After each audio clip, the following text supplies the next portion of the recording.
We're going to talk about smoking today.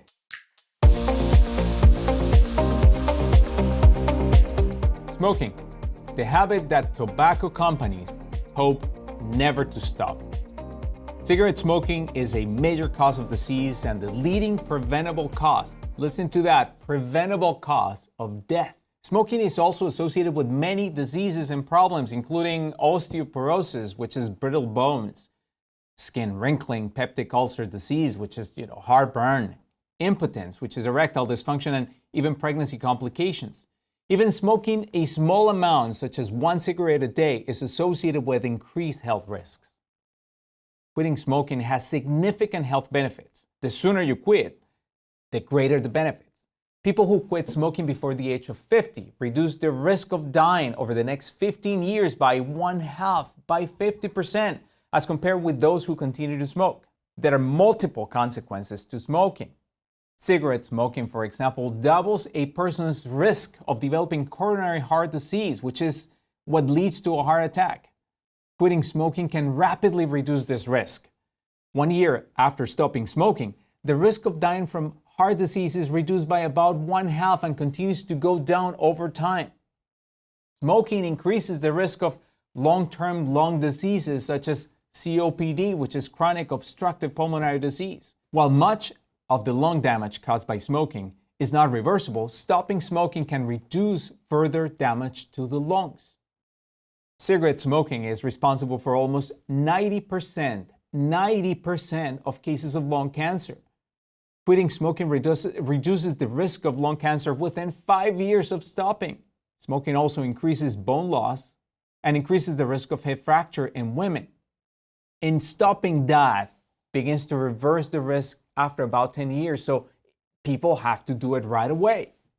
Secondhand smoking is also a problem. Adults who are exposed to secondhand smoke have an increased risk of lung cancer, coronary heart disease, and stroke.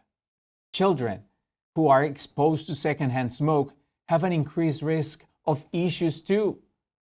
Infants will have an increased risk of sudden infant death syndrome or SIDS. Asthma and other breathing problems, ear infections and hearing loss, that is common in the regular consultation clinic. Developing cardiovascular disease or cancer later in life. Smoking is recognized as a chronic addictive disease, and for some smokers, it can be extremely challenging and difficult to quit. Many people try to quit on their own without any help from medications or other support. Unfortunately, the success in this situation is very low. One of the most important things for someone wanting to quit is to set a date. Once a quit date has been set up, there are things that individuals should consider. You should consider talking with a healthcare provider about ways to quit smoking. Changing behaviors and taking medication are the two main methods of quitting smoking.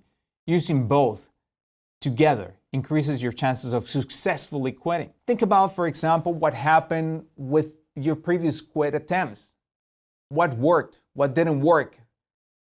What made it easier for you to go back and continue smoking? Is there anything you have learned that you can do different this time to be more successful? That is for those who have tried before. Tell your family, friends, and co-workers about what you're doing, about your plan to quit, so they can give you support. Prepare to deal with nicotine withdrawal problems such as cravings for a cigarette. Consistent support is extremely helpful in quitting smoking and staying off cigarettes.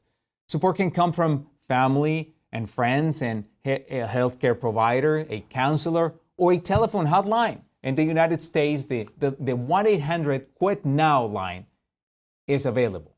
It is important to have someone you can talk to about any problems you have while trying to quit, such as weight gain, lack of support from family and friends, or prolonged withdrawal symptoms from the nicotine. There are several medications that can help you stop smoking.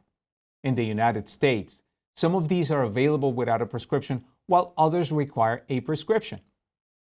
Effective medications include nicotine gum, patches, and the prescription medications varenicline, which is Chantix in its brand name, and bupropion, which is known as Zyban and Wellbutrin. Nicotine replacement is safe even in people with known heart disease. people sometimes wonder whether switching to e-cigarettes can help them quit smoking. Because we have very few information about that and they're relatively new products, we are not certain that's necessarily going to be helpful. So, smoking is a major cause of disease and quitting has significant health benefits. That's why I want you to remember these 5 things after our discussion today. Smoking is a major preventable cause of disease. It is a chronic addictive disease. Smoking is responsible for 90% of cases of lung cancer. Support is essential for you to succeed in quitting, or for someone to succeed in quitting. And behavioral interventions coupled with medications are more effective helping you to quit.